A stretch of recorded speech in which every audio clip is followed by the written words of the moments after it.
If you are a startup looking to grow in Cambridge, the Bradfield Centre offers a range of flexible membership packages which put you in control of your office and home working mix. There's a vibrant, collaborative atmosphere, on-site cafe, plenty of green outside space, and regular member social events. For more information, visit bradfieldcentre.com or call 01223 919 600. Welcome to the Cambridge Tech Podcast, talking all things technology from the heart of the UK's tech capital.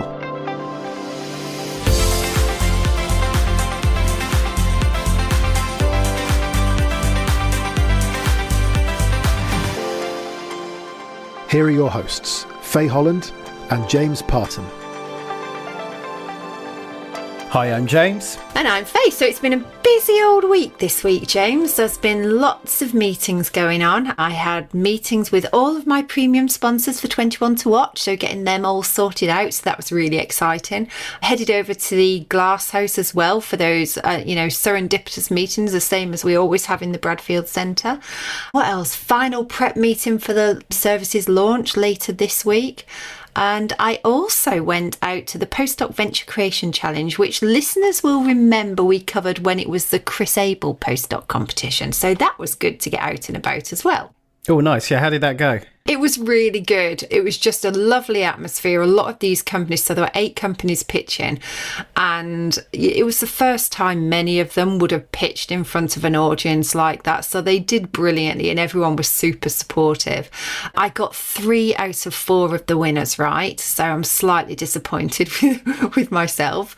But the overall winner, the main winner was Otzi, and Dielectrics came in second place.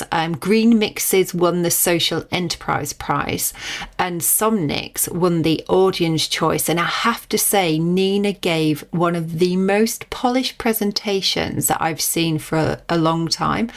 So very, very well deserved. All of them I think were brilliant. And I did speak to Christine Martin and she's like, can you do something? And I'm like, absolutely, we'll get them on the podcast. I thought they did really well. It was great, and it was a typical, very supportive environment for these very, very early stage startups. Dielectrics rings a bell, actually. Have we seen them before? Well, maybe in the Tech Nation or maybe Trinity Bradfield Prize. I'll have to check that out. Yeah, no, definitely. I mean, I think the majority were new. There were a couple that were very, very early stage as well. But that's the point of the creation challenge, isn't it? Very much the same way as you do with the Trinity Bradfield Prize. Well, that's the thing, for university competitions, it's not just about finding companies that are ready to go, into the stratosphere. It's about just nurturing and supporting entrepreneurship, right? So we've had a couple of winners in the Trinity Bradfield Prize that actually haven't gone on to form a company at all. But, it's about recognising the idea and the kind of innovation around the idea, right? Yeah. And they had a couple of the previous winners there as well, talking about their experiences. And, if you're going to start a company, just do it and do it full time. But equally, you might not want to. So, yeah, I think that's very true. So, yeah, it was a good week last week. This week, I mean, we're into proper crazy season. Now it's like everyone's trying to compress everything in before the end of the year. So if you do see me out and about, I'll be out at CAMS B2B tomorrow. It's a Startup to Scale Up launch on Thursday. So if you do see me, then pop over and say hello. And that was me, I think, this week and a bit of last week as well. So James, what about you? Yeah, kind of similar, really. Kind of all over the place. I went into London. That's a rare event these days, but I actually quite enjoyed myself. I went to a conference. One of the internal systems that we use to operate Mantle had their user conference down at the O2. So it was down there for the day. That was really good. We had a Bradfield Advisory Board meeting, so that's really good, just to kind of get together the vision for the next few years around the Bradfield. We had a visit from Amy from Belfast at Omalu Labs, which is a co-working space over in Belfast, just to share best practice and kind of catch up, which is really nice. A lot of pod guest prep work, and did some actual work as well. Also, I need to shout out a friend, Anna Franklin. Now, I don't know about you, but Anna is the first person in my social group outside of work stuff that's actually listening to the podcast. So I promised her I'd give her a shout out, but she also did say that she listens to it to get to sleep at night. So I'm not sure if that's a compliment or not, but there you go. Thanks, Anna. Yeah, thanks, Anna. Oh, good. No, very good. And after, I mean, if people listen to last week's episode, they'll know that I made you cringe with our little report on ourselves that we did. I did actually, sorry to jump in, but I was sitting next to one of my clients yesterday, and they were saying it was cracking them up. They listen to it every Tuesday morning, and it just cracks them up. And I'm like, oh, I forgot that we did that. I know it's only a week ago. Yeah, you forgot that people might listen to it. No, that we did that little bit of quizzing, honestly. Well, you got your own back on me this week. Even more cringy for me is you made me do a photo shoot for new photos for the podcast, right? I made you? Yeah, you made me, yeah. It wasn't that traumatic, was it? It was horrible, yeah, it was horrible. Put your chin up, James, put your chin up. No, it wasn't. It's put your chin down. Oh, was it down? Well, that's why I got it wrong then. That's why I got it down. And it wasn't me barking those instructions. I was way too busy laughing at your very flowery and fragrant language. It was Mr. Heppel, wasn't it? Good old Keith. It was, yeah, no, it was good. Well, you will hopefully see those shortly anyway. So, yeah, we just thought it was time for a bit of a refresh. So that was that. Shall we crack on with the news, James? Yeah, so the first story is from Flictronic, whose design centre is based in the Cambridge Science Park. They have won a contract worth more than €7 million with a European aerospace manufacturer to supply RF assemblies for integration into major low Earth orbit satellite constellation programs. Nat Eddington, who's the chief executive, said this contract highlights the increasing diversification across customers within the space markets and reflects the trust placed in Flictronic's capability to deliver at scale for the most demanding space applications. As demand for satellite connectivity continues to grow, this is another milestone in Flictronic's mission to support the growing satellite market for non-terrestrial networks, mobile satellite services and direct-to-device connectivity. And we'll stay in space for a little bit with the next piece of news. So Supersharp, a Cambridge-based leader in ultra-high-resolution thermal imaging satellites and part of the Satlantis Group, has appointed Elizabeth Seward as its new CEO. She succeeds Mark Gomez-Jenkins, who founded Supersharp in 2019 and who we've spoken to on the podcast. Under the leadership of Mark, Supersharp has grown from 3 co-founders to 40 employees, generating a multi-million-pound turnover and securing contracts with institutional partners like the UK Space Agency, the European Space Agency and the UK Ministry of Defence, as well as joining the Satlantis Group itself in 2023. Seward has over 20 years of experience in space and defence domains, having held senior positions at BAE Systems and Airbus Defence and Space. She will lead Supersharp through its next growth phase as the company scales the commercialisation of its next generation thermal infrared space instruments for dual use application.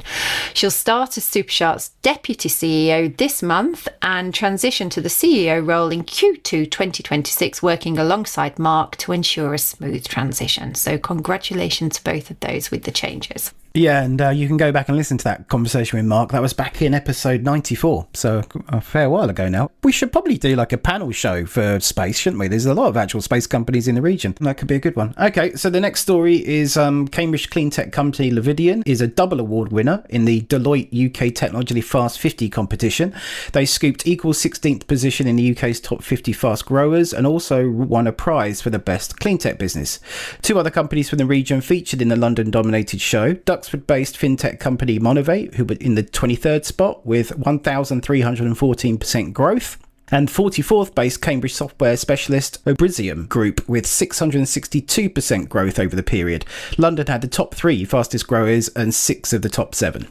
Super. So next, Cambridge University spin-out Cambridge Photon Technology has raised $1.6 million to commercialise technology that enables existing silicon solar panels to generate 15% more power by converting sunlight into usable light. The round includes equity investment and a grant from Innovate UK's Investor Partnerships Clean Energy and Climate Technologies programme.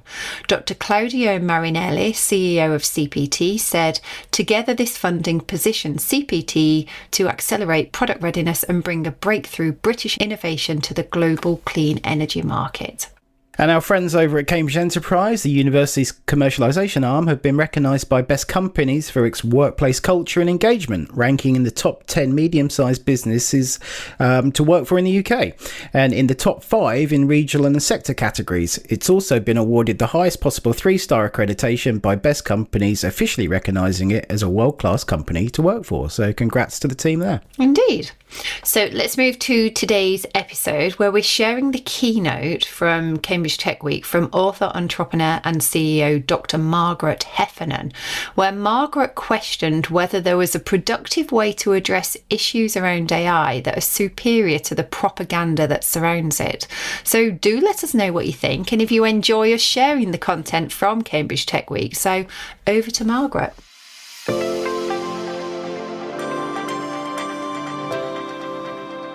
When I first told my friends that I was going to run a tech company, they were all kind of, I think it can only be said, disgusted and amazed. They said, but, Margaret, you've worked in film and television and radio and music, and you're used to working with creative people, artists and designers and painters and poets. What the heck are you doing working in, and then they'd always kind of wince, technology? And I tried to explain to them that actually it was perfectly consistent with everything I'd ever done in my whole career, right? I'd always worked with creative people, and creative people have a lot of sort of similarities, no matter what domain they work in. They really love hard problems. They run towards uncertainty.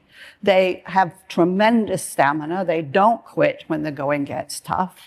And they really love doing stuff that's never been done before. That's how I would describe every artist I've ever worked with. And it's also how I describe the really fantastic engineers and product designers and program designers and QA people and all sorts of people when I started running tech companies in the US. I really love the fact that almost every tech company used exactly the same interview question, which was, what are the hard problems that you've solved? We loved hard problems. We absolutely ran towards them. And the time that I spent running these companies, I would say, was among some of the most exhilarating and exciting in my life. It was a fantastic time. But the mood music has kind of changed now. Now that's not really what we're hearing anymore. We're not hearing about, we're going to solve hard problems, we're going to do all these fabulous things. What we're hearing is a kind of ugly, aggressive language of inevitability. AI is coming, it's going to do what it's going to do. If you don't like it, get out of the way, or you'll be roadkill. You have no choice. It's all decided. It's all determined. We're done. There are lots of problems with this rhetoric of inevitability.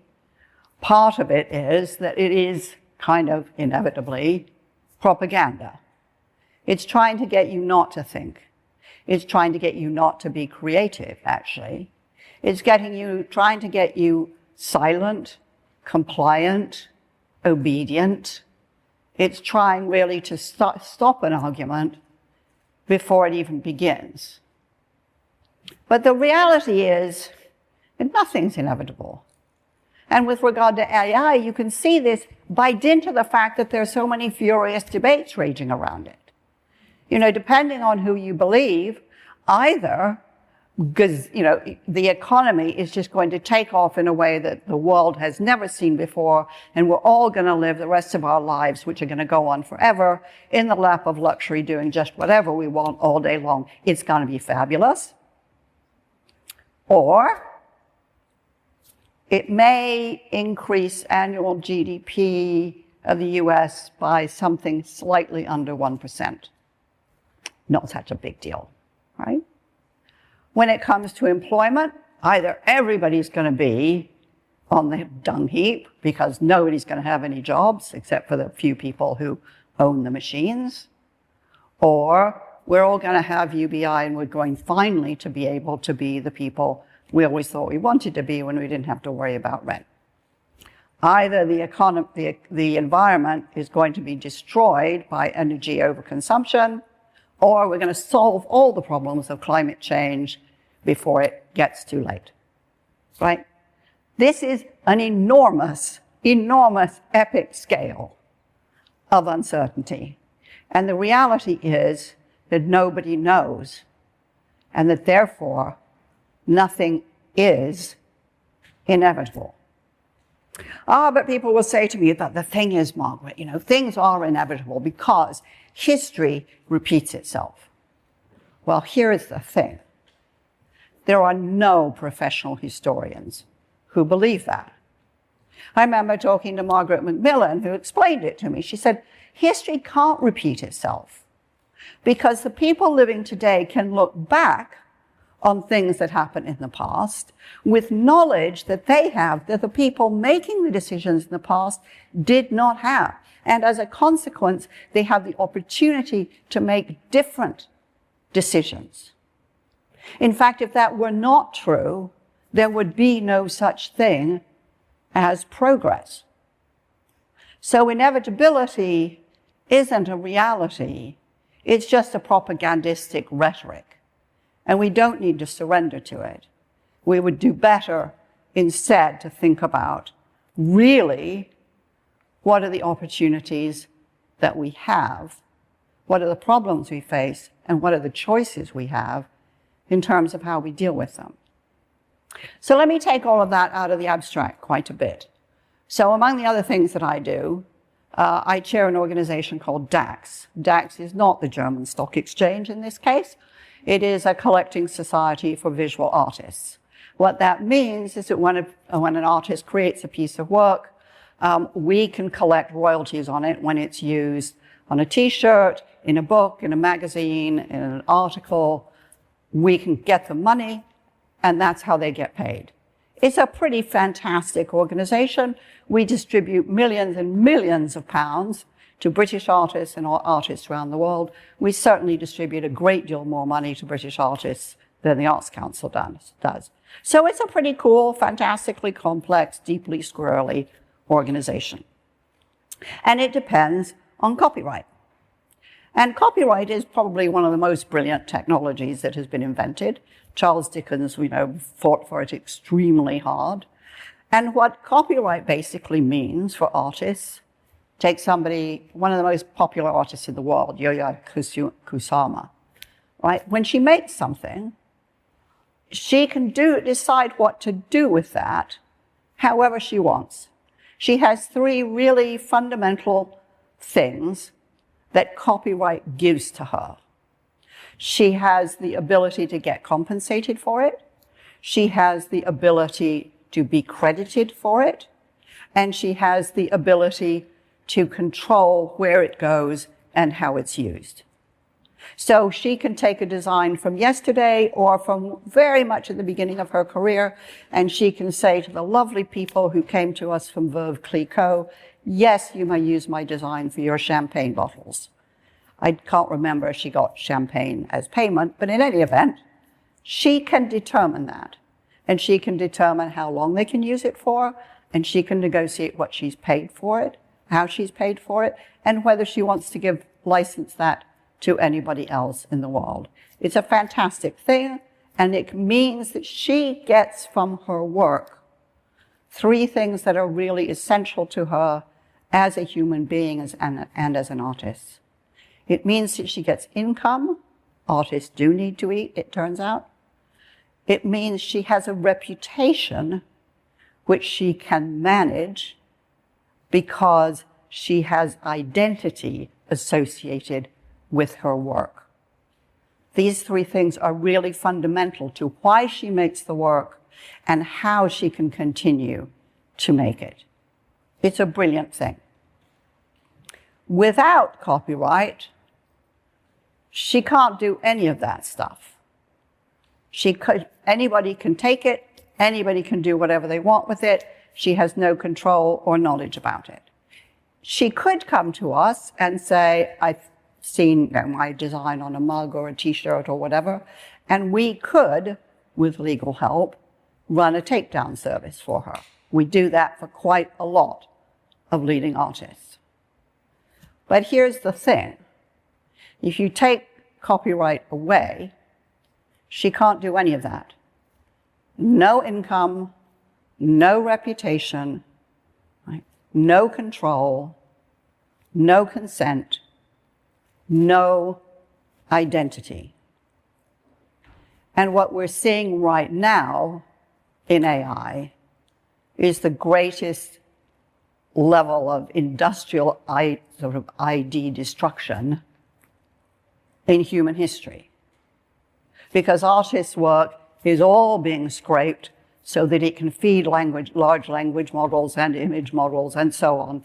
It can use all of that to create artificial art for which there is no identity, there is no protection, and nobody will ever know what the heck went into it, and neither will the artists who contributed to it be given any kind of credit, any kind of opportunity for consent, any opportunity to build their reputation from it. It's a little bit like you said, okay, all the stores just have to leave their doors open. Anybody can take anything. You know, fling open the doors of the Apple Store and you can take whatever you like, digital devices, you name it, software, sure, it's free.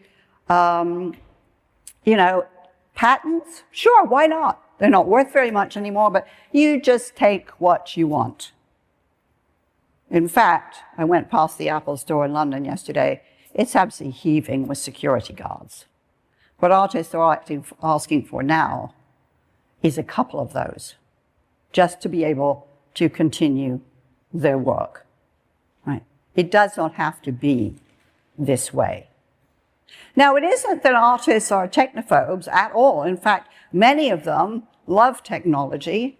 They actually enjoy playing with some of the AI tools that are out there. They're pretty excited by it, but they would also like to feel and to know that their work is viable, their career is viable, and that they are taken into consideration as the technology develops. They feel, I think, not unjustly, that as they're creating wealth, they should have an opportunity to share in it. Right? They don't think it's just inevitable that all of this stuff becomes free any more than it's inevitable that a few people become very rich without paying for it. They do think that theft is probably the wrong way to go. Now, the reality is, of course, and I know this, that all technology has side effects. I can remember when I was running my first technology company, we used to have this fantastic saying, it was very romantic at the time, there are no footsteps in the sand. We were doing things nobody had ever done before. We could look back and see what had happened in the past, and there was literally nothing to see. But that's not where we are right now, actually.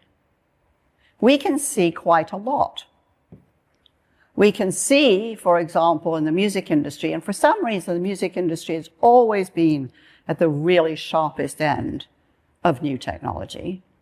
We can see jobs just disappearing overnight.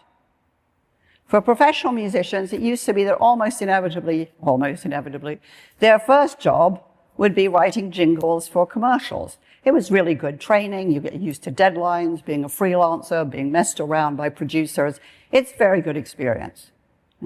Those jobs disappeared in a period of 6 months. Problem? It's a classic entry-level job. How do you climb a career staircase if you just take out the first 5 steps? I don't know. Nobody else does. We all enjoy music, but the reality is that as music is being scraped and fed in all of its bits and bytes into models, it kind of dissipates. People don't have consent, they don't have compensation, and they don't have credit, which makes it even harder for them and for you to find where their music might conceivably be amongst this ocean of artificial sound. I'm a writer, right? I write because I care about certain ideas. I like to think I bring some original thinking to it. But when I read what AI makes of my work, I have to tell you, it absolutely deprives me of the will to live. Why? Because it's full of ideas kind of badly articulated that aren't really explained, from which there is no kind of argument or color or personality. Where reading used to be an experience, now it's just text. It doesn't actually say anything memorable, although I like to think, and people tell me, that my books once did. There's nothing about this that is inevitable. Remember that great question, interview question, what are the hard problems that you need to solve, or that you have solved? Well, this is a hard problem. These are the sorts of problems which we used to run towards. It's certainly the case that at the beginning of the internet, we had absolutely no idea of the sort of harm it could cause. No footsteps in the sand. But we know now. We know it hurts kids. We know a lot of these technologies are addictive. We know that it's polarizing and incentivizing. And we know, as one engineer said to me, the thing about it is that's so compelling is I can make people do things. And we know now that it is as easy to scale crime as it is to scale fun and games. So we're not an infantile adolescent industry anymore. And we now have choices in front of us that we have to take with some kind of adult responsibility. As I said, all technology has its side effects. Always. There's no technology you can point to that hasn't. Right? So in healthcare, all new drugs have to be tested. Surprise, surprise. You wouldn't like it if they weren't. You wouldn't like it if every new drug just had a randomized, uncontrolled trial on the entire population. It's a fantastic mantra in medicine. Do no harm. Right? If truly you believe, and let's face it, this is how the technology is being sold. If truly you believe that this is going to devastate millions of jobs, then this is your side effect. Right? It's a little bit like the oil spills from the fossil fuel industry. Polluter pays. It's your problem. You own it. You fix it. If you truly believe that there just is no other way to harvest the work of artists, then let us help you. We understand the ecosystem and the nature of this business better than you can. And we love technology. Creative people love playing with technology.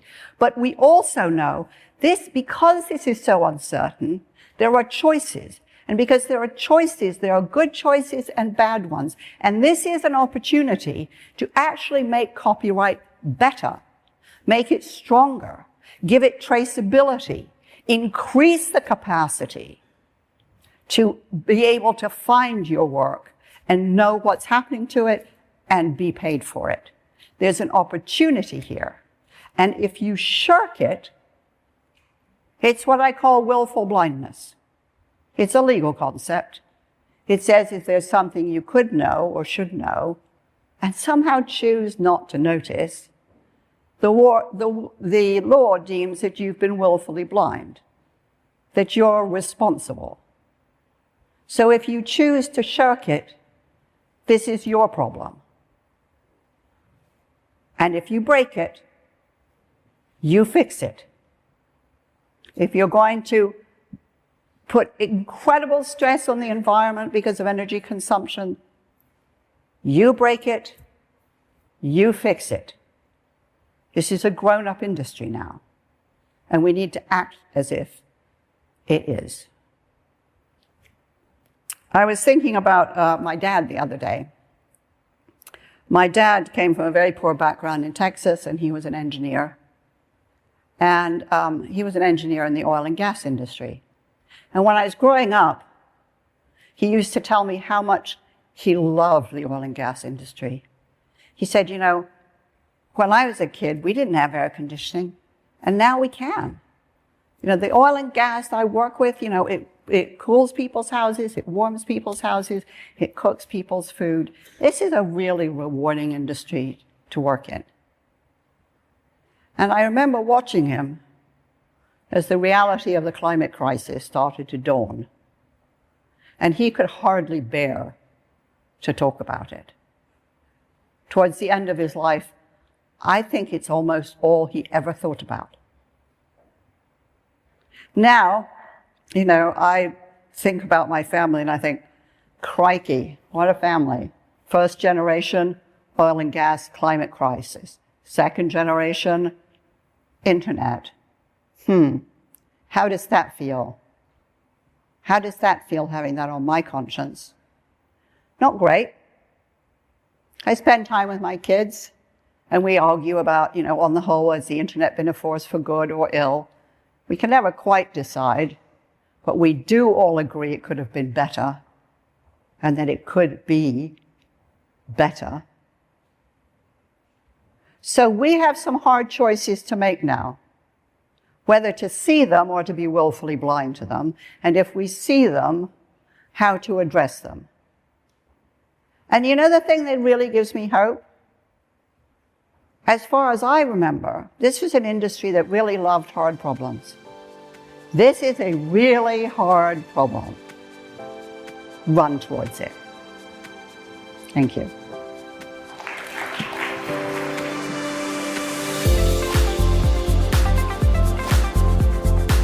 Today's show was produced by Carl Homer of Cambridge TV and supported by our media partner, Business Weekly. The Cambridge Tech Podcast is available on all major podcast platforms and on cambridgetechpodcast.com. If you've enjoyed this podcast, please give it a 5-star review. It'll really help others discover the show.